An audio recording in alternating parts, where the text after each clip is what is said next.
Je me tourne vers Hélène Frade qui est avec nous en plateau pour la revue de presse des quotidiens internationaux et on va commencer, bien sûr, j'ai envie de dire, par le Washington Post qui explique à la une de son site web que le commanditaire présumé des attentats de Paris, Abdelhamid Abaoud, aurait été tué dans l'assaut d'hier matin à Saint-Denis. C'est une info qui n'a pas été confirmée pour le moment par les autorités françaises et que le quotidien américain dit tenir de 2 hauts gradés européens. On rappelle que le procureur de la République de Paris a uniquement confirmé hier soir que ce suspect ne faisait pas partie des 8 personnes placées en garde à vue après l'opération de Saint-Denis et prévenu que l'identification des forcenés prendra du temps, qu'elle sera compliquée par l'état des corps et des débris des corps qui ont été retrouvés sur les lieux. On a parlé il y a quelques instants de la violence inouïe de cet assaut qui a duré plus de 7 heures. La bataille de Seine-Saint-Denis,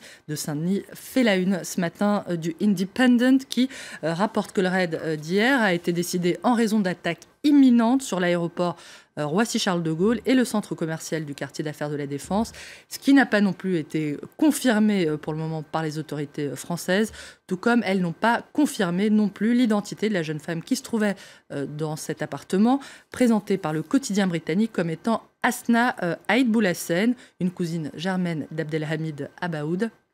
En Belgique, Le Soir évoque la traque sans merci qui a donné lieu à l'assaut impressionnant de Saint-Denis. Des terroristes sont peut-être encore dans la nature, prévient le quotidien, sans apporter toutefois plus de précision sur ce qui fonde cet avertissement. Et puis vous le disiez, certaines de ces informations qui sont rapportées dans ces quotidiens anglo-saxons ne sont pas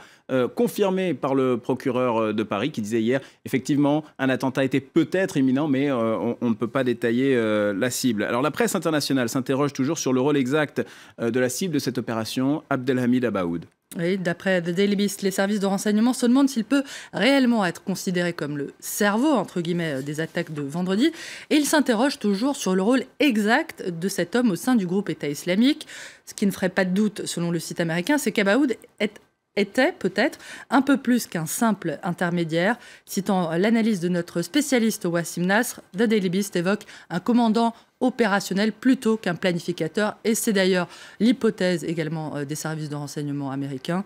Ce qui ne fait pas de doute non plus, c'est que s'il était avéré qu'Abdelhamid Abaoud se trouvait bien aux portes de Paris hier, alors qu'il avait été clairement identifié comme étant un élément important du groupe État islamique, alors il y a eu des failles dans le travail des services de renseignement. D'après The Washington Post, toujours, qui rappelle qu'il est évidemment très difficile de suivre la trace de centaines, voire de milliers de personnes et de déceler lesquelles d'entre elles commettront des actes violents,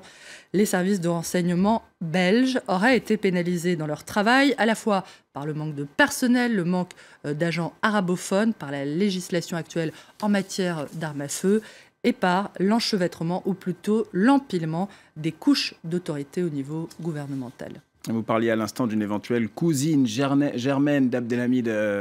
Abaoud. C'est vrai qu'il y a beaucoup de questions sur la jeune femme qui est morte au cours de l'opération hier. Il y a effectivement, on l'a évoqué à l'instant, les doutes sur son identité, mais aussi sur son rôle à elle, sur ce qu'elle pouvait bien faire dans l'appartement et la façon dont elle est morte. Si elle s'est bien fait exploser, alors ce serait une première sur le sol européen, relève The Guardian, qui rappelle néanmoins que le phénomène non seulement est ancien, mais répandu ailleurs, qu'il a déjà été observé au Liban dans les années 80, au sein du PKK kurde et chez les Tigres tamouls dans les années 90, et que c'est même une femme liée à cette organisation tamoule qui a tué le Premier ministre indien Rajiv Gandhi en 1991. D'après le quotidien, le recours le plus fréquent aux femmes kamikazes est le fait à l'heure actuelle du groupe Boko Haram au Nigeria,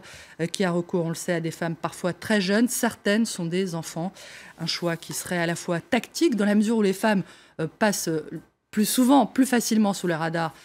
des forces de l'ordre, et stratégique également, puisque, évidemment, ces attaques suicides ont un impact psychologique sur lequel comptent beaucoup les commanditaires de ces attaques. Alors, une chose qui a été notée par plusieurs quotidiens hier français et internationaux, c'est ce chien du raid, Diesel, c'est son nom, qui a également été tué lors de l'assaut. Oui, c'est sur Twitter que la police nationale française a fait état de cette information. Avec un premier tweet, Diesel, malinois de 7 ans, chienne d'assaut du raid, a été tué par les terroristes dans l'opération de Saint-Denis, suivi d'un deuxième tweet expliquant que les chiens d'assaut et de recherche d'explosifs sont indispensables dans les missions des opérateurs du raid.